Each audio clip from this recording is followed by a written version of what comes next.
Hey, good afternoon, everyone. Thank you so much for joining us today as we launch an effort that's intended to expand our system's capability to learn and ultimately to grow and improve. For those I haven't met before, although I think I'm pretty sure I've met most people on today's webinar, my name is Christine Norbert-Beyer, and I have the privilege of serving as the Commissioner for the New Jersey Department of Children and Families. And today we're discussing the implementation of the first phase of our Office of Monitoring work within the department. The Office of Monitoring is relatively new to DCF, having just been created in 2021. The goal of this unit is to connect with our contracted service providers and to get a clear picture of the service array delivered to New Jersey's children and families in support of our system's ability to learn and adapt.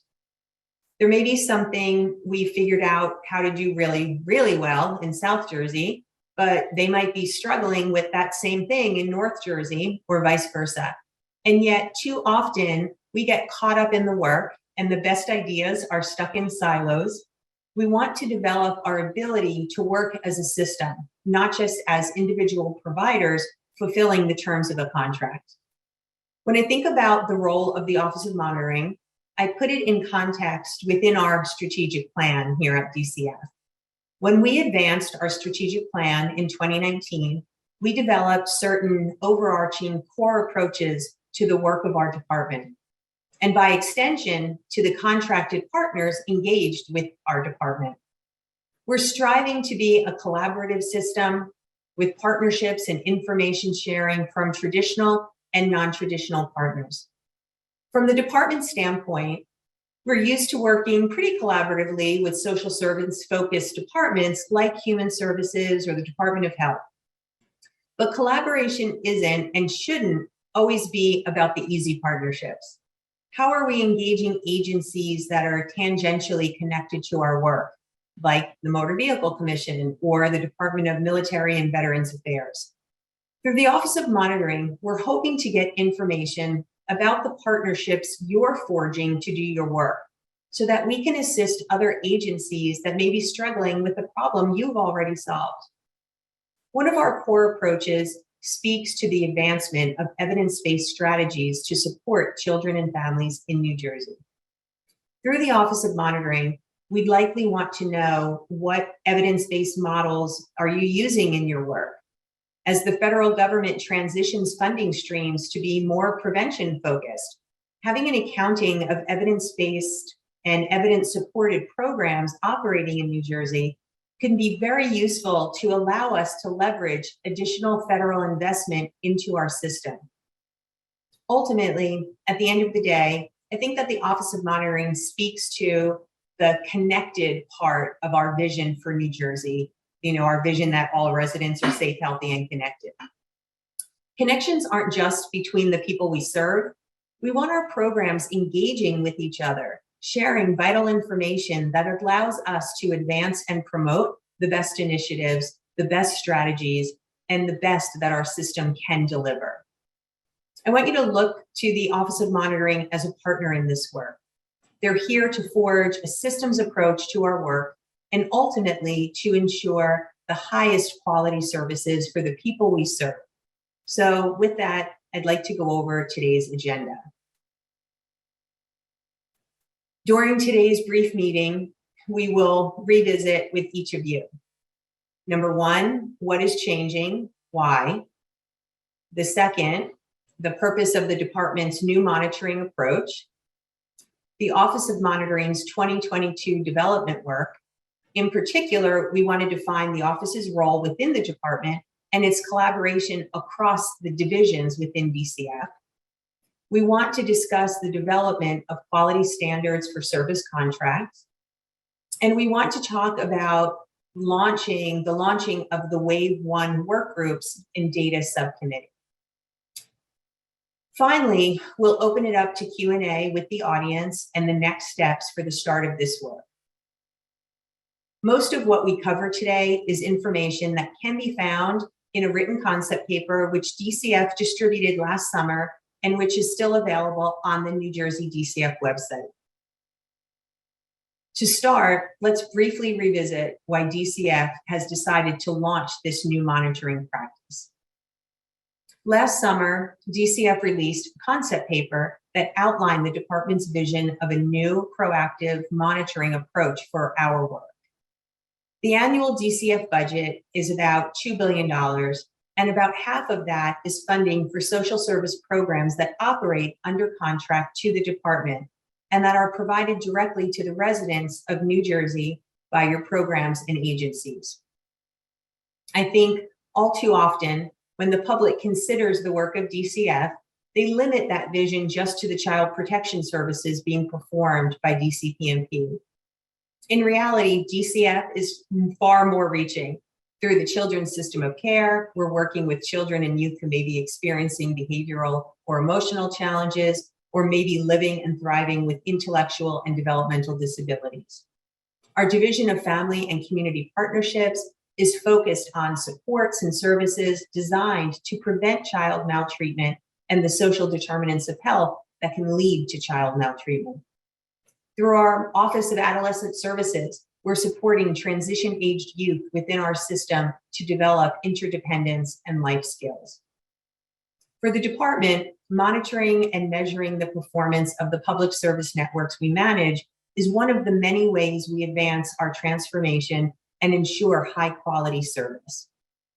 This effort allows the department to ensure fidelity to practice models and consistent outcomes through informed decision-making and effective resource management. It's about how we manage resources effectively. The Office of Monitoring will serve as a full infrastructure to assess the performance of the contracted public services that we fund and oversee, and to measure more comprehensively the elements of customer service that are most important to constituents. To be clear, there are some things we're doing right now as a system that may end up changing as a result of what we learn. We need data to inform our decision-making about the services and supports we procure on behalf of the people of New Jersey. Ultimately, it's about evolving our system. Maya Angelou said, "Now that I know better, I do better." We want to do better for children, youth, and families that we support through the Department of Children and Families. So with that, I'll again thank you for being with us today, and I'll turn it over to my colleague, DCF Deputy Commissioner Katie Storr, to share more information about the efforts related to monitoring. Katie?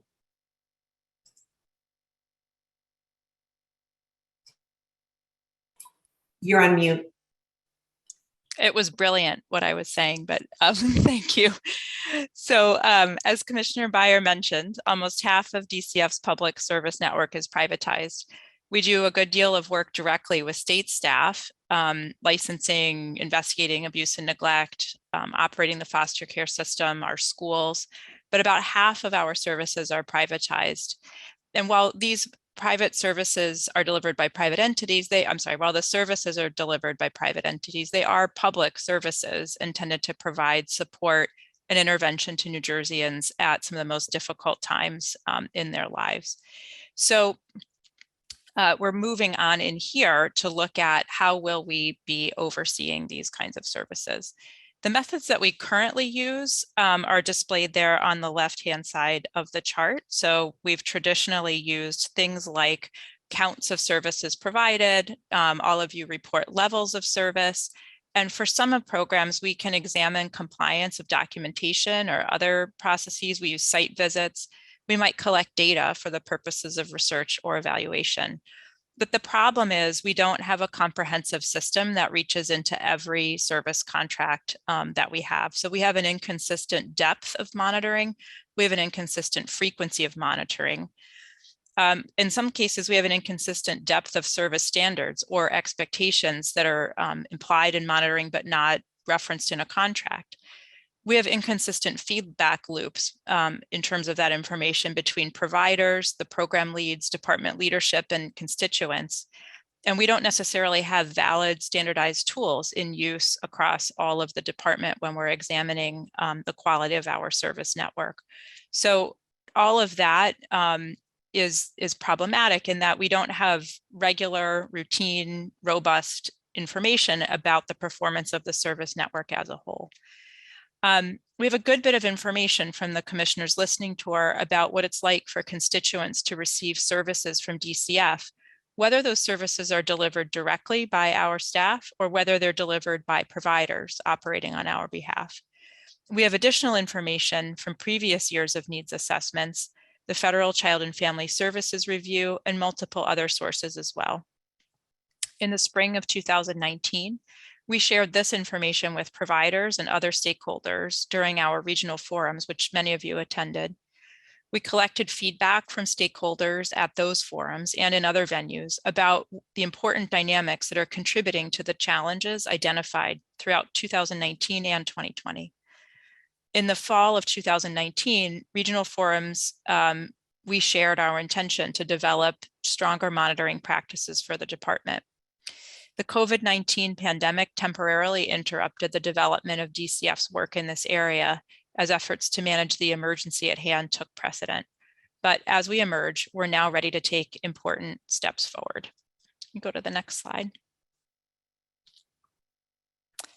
DCF is launching a restructuring of its monitoring of the contracted service network so that the department has a full infrastructure dedicated to assessing the performance of the public service networks that we fund and oversee, and the ability to more comprehensively measure aspects of service that are most important to the constituents themselves.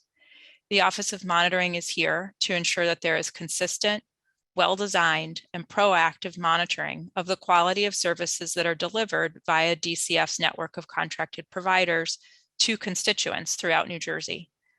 Last summer, you all had an opportunity to meet the new director of DCF's Office of Monitoring, Chastity Garcia.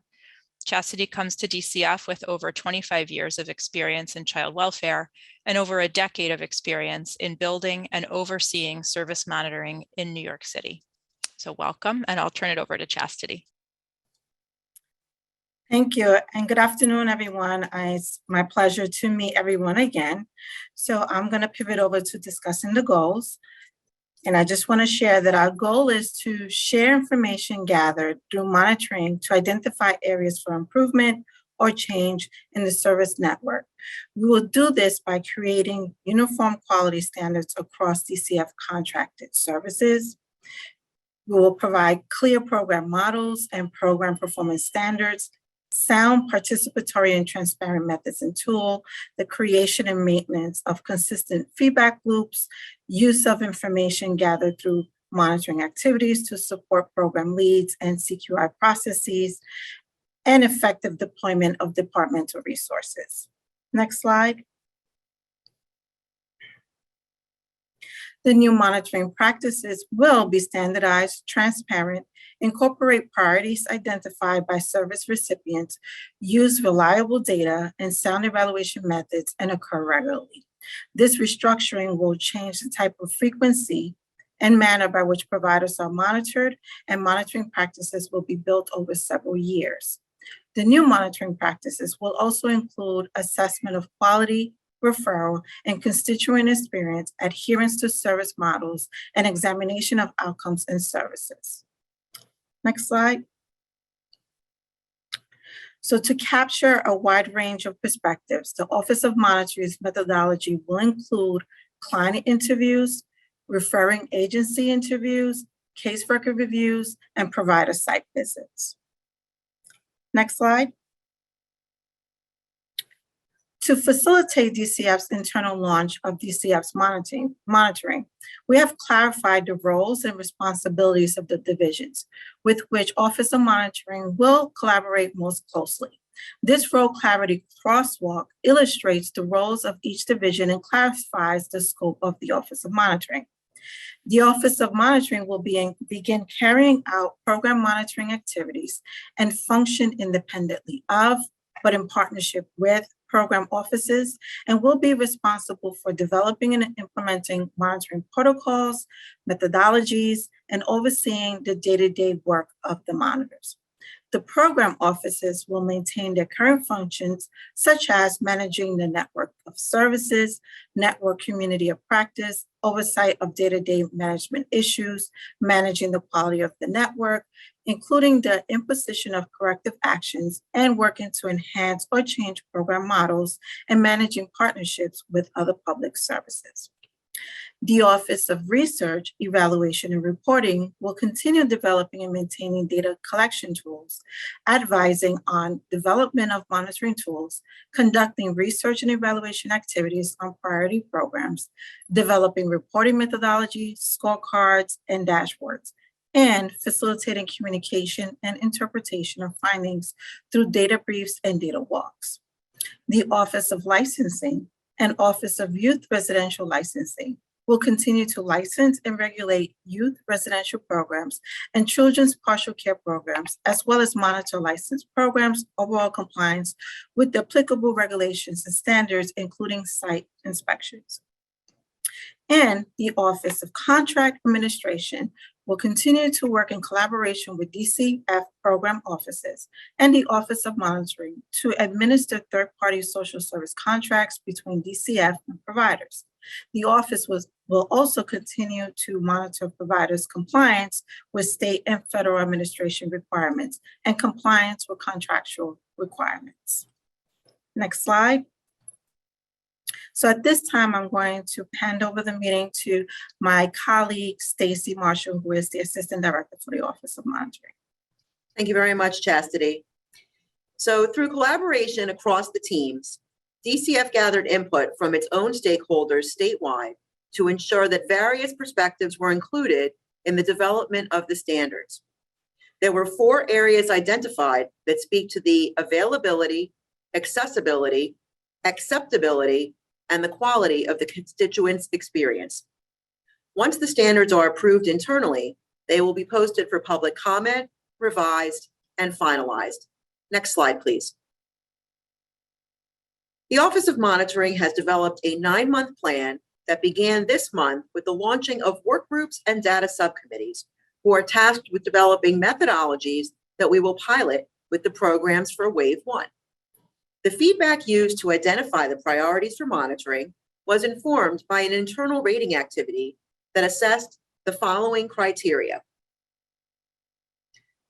the existing level of monitoring infrastructure, the number of sites, providers, and service participants, program readiness, priority and mission criticality, safety and risk, representation across programs from the 3 program divisions, and categories of referrals, treatment, and service provision.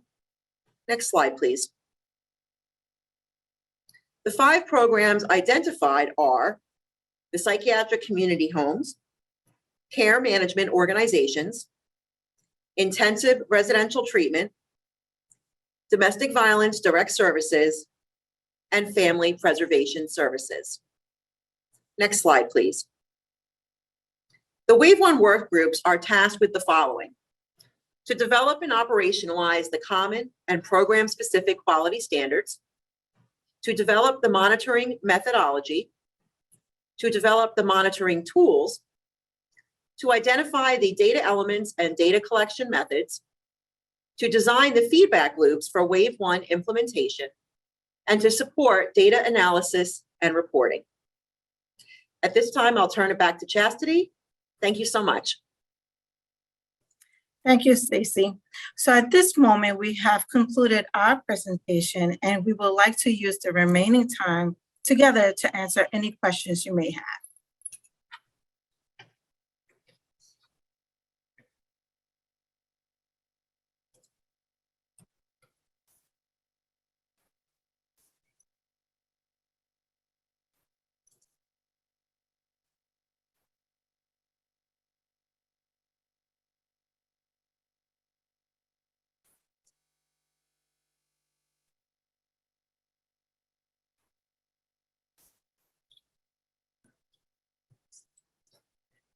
Hi, Chastity. It looks like we're getting some questions in the chat as well as in the Q&A. If folks can send their questions over to Q&A, that would be really helpful because then I don't have to look in 2 places. But Jennifer Dowdell asks, what is the next step for providers?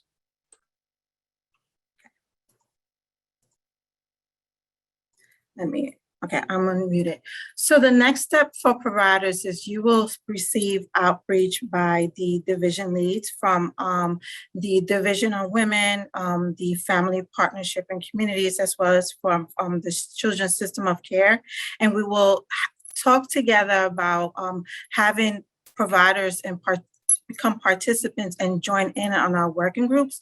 So we want to work together and kind of make decisions on who's going to be participating, as well as kind of think through what kind of what and who and when we will have people with lived experience also join our working groups and our data subcommittees. Great. And Cynthia Heller asked, when can we expect to hear about those next steps? It'll be shortly, certainly. Fantastic. Claudia Ratzlaff asked, who make up the work groups? So who's going to be involved in those work groups? Yes. So the work groups will consist of the division assistant commissioners. It'll be the assistant directors of all of the divisions. It'll also consist of RER, the Office of Monitoring, the Diversity, Equity, and Belonging department. I'm still trying to learn the new name, as well as the providers and folks with lived experiences. Great. Cindy Herdman-Ivan says, this is an exciting project that will strengthen all of us. Will any OOM elements be included in the upcoming contract renewals for the identified phase 1 programs? Okay, so we definitely intend to include into our contracts language that will provide us with an opening and to come out and monitor, as well as we're talking through pulling into the contracts the actual quality standards that we discussed earlier. Okay, William Maslick asked, there was a reference to standardized tools. Will those be made available? Yes, they will be publicized for your feedback.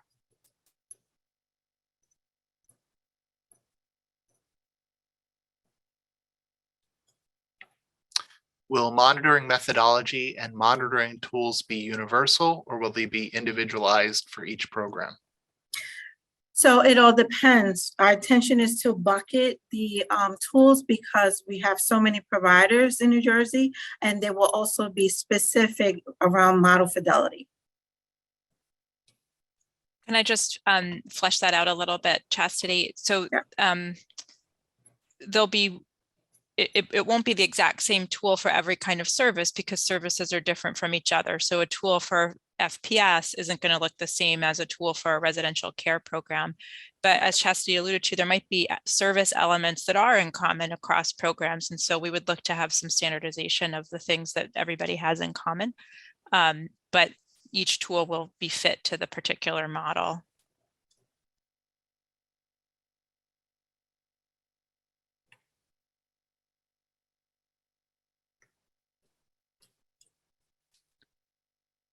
So I'm not seeing any more questions either in the Q&A or the chat. Does anyone else have anything that they're burning to know?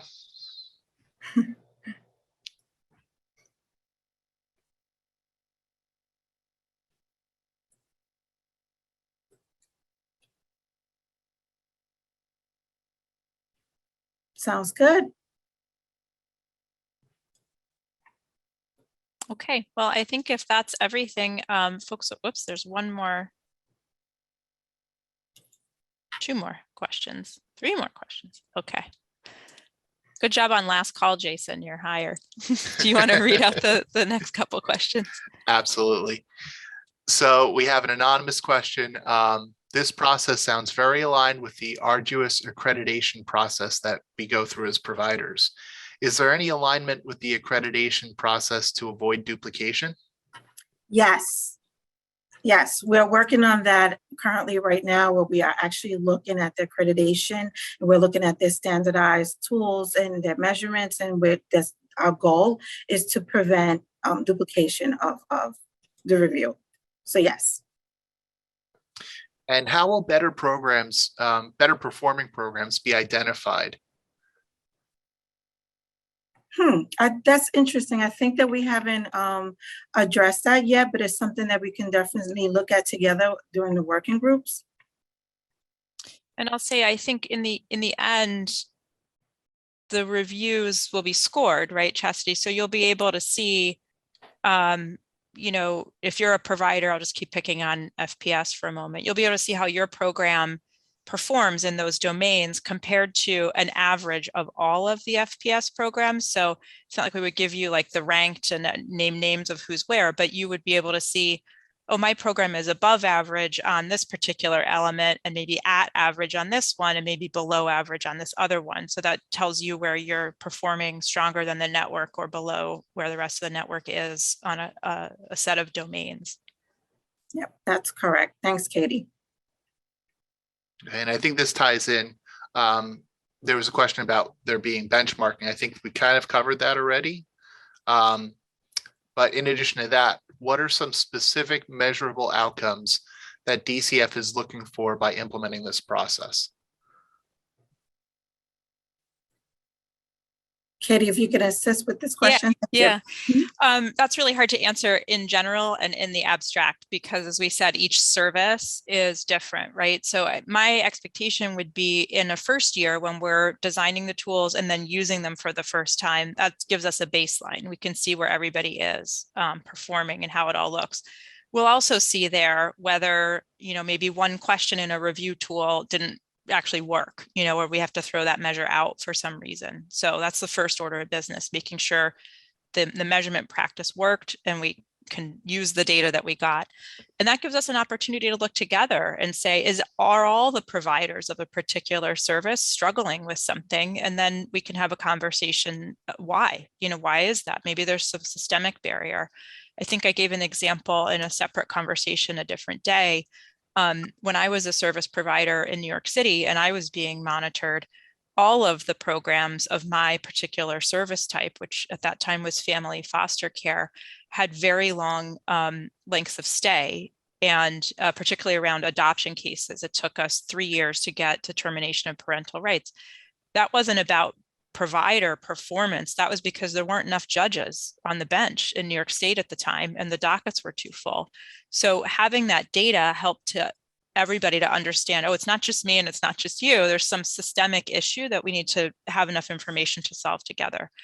So to the question of what specific measurable outcomes, I think we're going to see what we can measure, how well it works to measure, have a conversation about what we've learned, and then identify for our system, you know, we really need to get that one outcome from here to there in the next period of years. That's what I would forecast. And I would invite Daniela, Anna, Molly, if you see it differently, or if you have anything to add in that regard, as the folks who are the programmatically in charge of these service networks, feel free to chime in if you have anything to add there.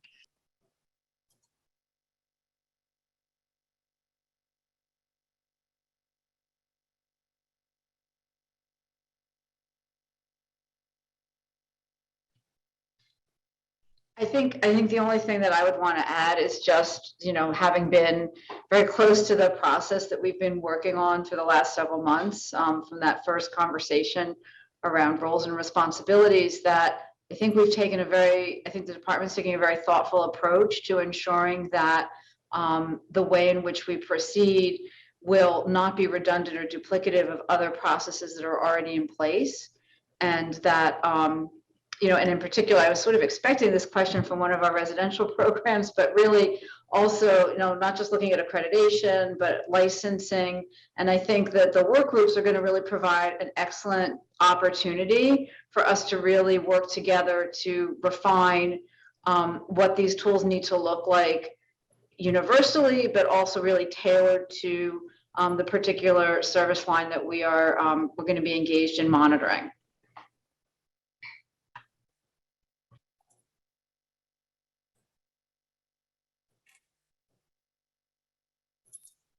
Are there other questions, Jason? Yeah, I think we've probably covered this, that yeah, the answer to this one might be forthcoming after we do the working groups, but there was a question about, are there plans to eventually publish these performance scores to the public? Yeah, I think that's a conversation. We don't want to publish scores to the public if we realize that the methodology went wrong. That's not fair to anybody. But I think over time, we want to be able to tell the public, at least at the aggregate level, how all the providers together are performing on a particular service line. Yeah, program by program, naming names. I don't know that we're interested in that at this moment, not out the gate anyway. Great. Andrea Fogg asked, how often will the reviews monitoring occur? Are we looking at every year, every 2 or 3 years? Okay. So although ideally it would be best to monitor twice a year so that you can have something to compare to, at this time, because of our resources, we're going to do our reviews annually. Speaking of resources, we got the question, will additional funding be provided to strengthen staffing and infrastructure to meet additional performance and data standards? That's not being contemplated at this time, no. Okay. We got the question about, this all sounds great. The 5 service lines will begin the monitoring efforts, but when will the other transitional programs plan to begin the process? So while we're working on folding in our first service types, at the same time, we will also be developing wave 2, which will make determinations in regards to what will be the next service types, using some considerations taken, as well as how many providers will actually fold into the process as well. Okay, and we got the question, will the PowerPoint from today's presentation be available? It can be.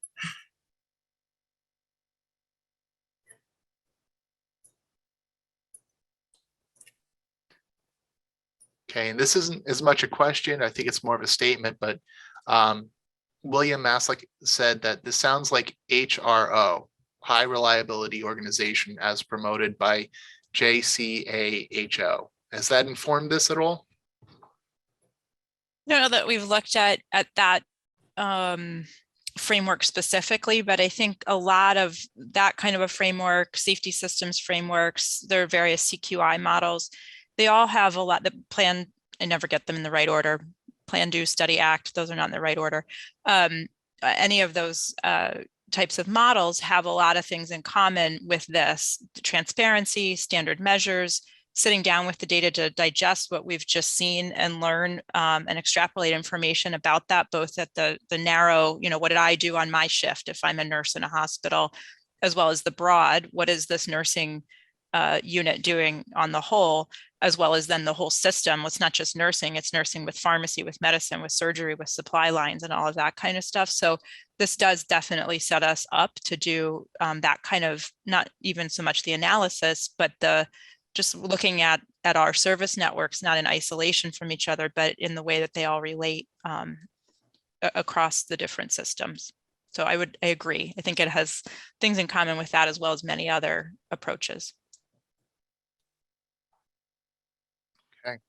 Will this process and data gathering supersede requirements for the Annex A, or will this be in addition to Annex A? I can take that one too, Chastity. I think we have to look and see, right? So in the abstract, that's hard to answer, but I think part of this process is going to be really looking at the Annex A and what's required there and what might be required here, not asking for the same piece of information 2 different ways, trying to be more consolidated about that. I don't know, Molly, Daniela, or Anna, if you have anything to add there, but we're not interested in asking you to tell us the same thing 6 different times to 6 different people.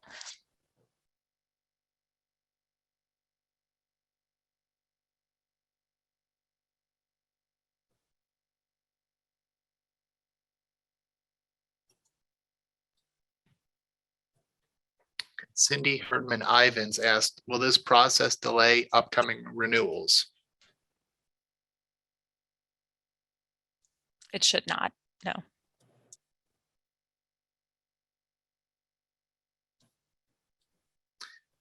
Given that this process will be collaborative, and although there is a practice plan in place, as we all quote, learn more as we go, quote. Will there be quarterly meetings to discuss the monitor and process? Like, are we going to be doing updates on how things are proceeding and what we've learned so far? So I definitely like how you made that suggestion. We'll pose the question, but it's a nice suggestion. We certainly are going to provide updates to the providers on our website. And we will have internal communication, which should be able to be shared out with you as well. But I will definitely take this into consideration in regards to maybe having quarterly meetings. And Chastity, if I could jump in, I think we can also think about collaboratively how we can leverage existing provider meetings that we have. So I'm thinking of the FPS providers, we come together. So how can, my office bring some of that information and use some of that time to debrief and liaison some of that. I think as much as we can avoid adding more meetings to our calendar, we'll do so and try to leverage. But obviously where it makes sense, we'll support that.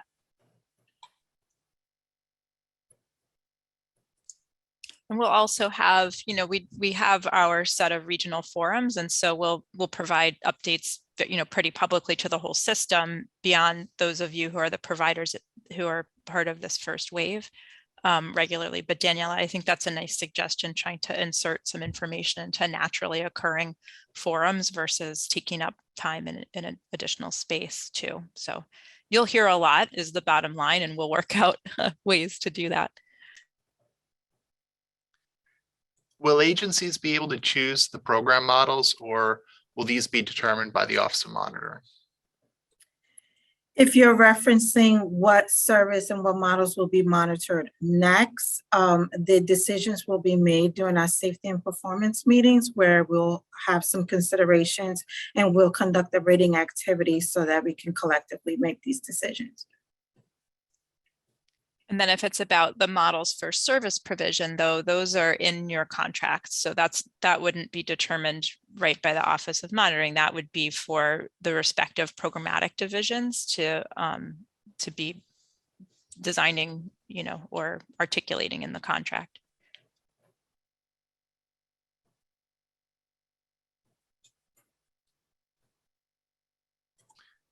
When will providers be notified of the next steps? I think we've already kind of spoken to this.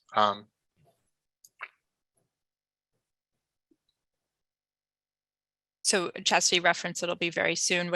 Next couple of weeks, Chastity, is that what you would forecast? Yes, for example, we're meeting with CSOC on the 4th to kind of like have that conversation and determine which providers we're going to make outreach to. So I'm thinking within the next 2 or 3 weeks, worst case scenario, but we should be in a solid 2 weeks. We have to also, and we will be scheduling some time with Division on Women and FCP so that we can have those safe conversations and then make outreach to providers. We're interested in providers attending our kickoff meetings that we intend on holding in April.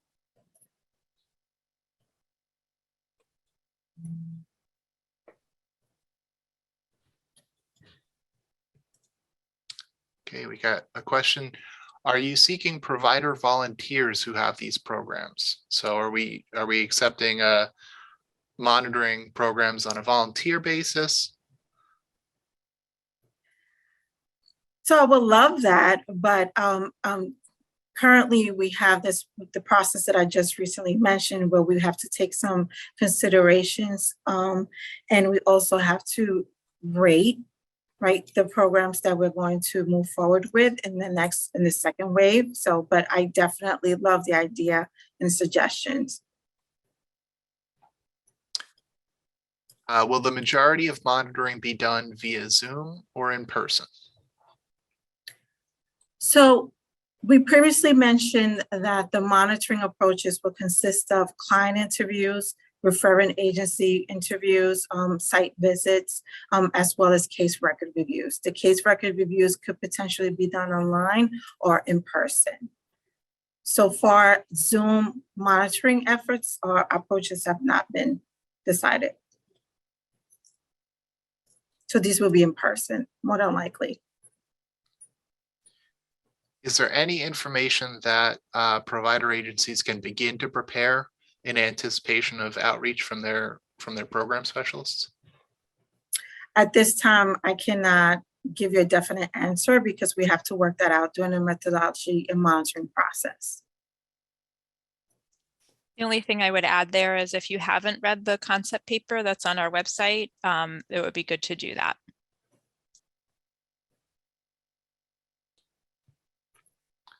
Great. And how will the work groups be selected? So we've already begun the process of establishing the working groups. At this point, we're in the phase of meeting together so that we can decide upon which provider agencies we're going to make outreach to, as well as which particular folks we're going to reach out to in order to ask if they're willing to join us in the working groups. Internally, we have already identified the folks that are going to be part of the working groups and data subcommittees. And I just shared the link, if you don't have it already, for the concept paper in the chat. So to our attendees, you can actually pull that down from the chat and be able to review that paper if you haven't already seen it. We received the comment. I think that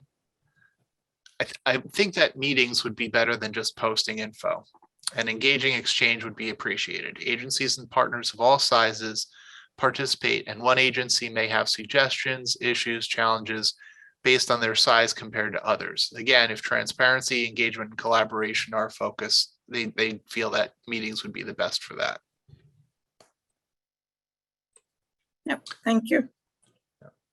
And beyond that, I don't see any more questions.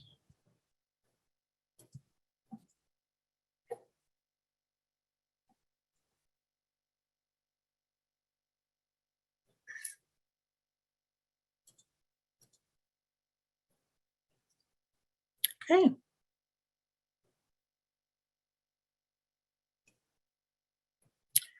So if there are no further questions, I would like to thank everybody for attending and looking forward to our work in the future.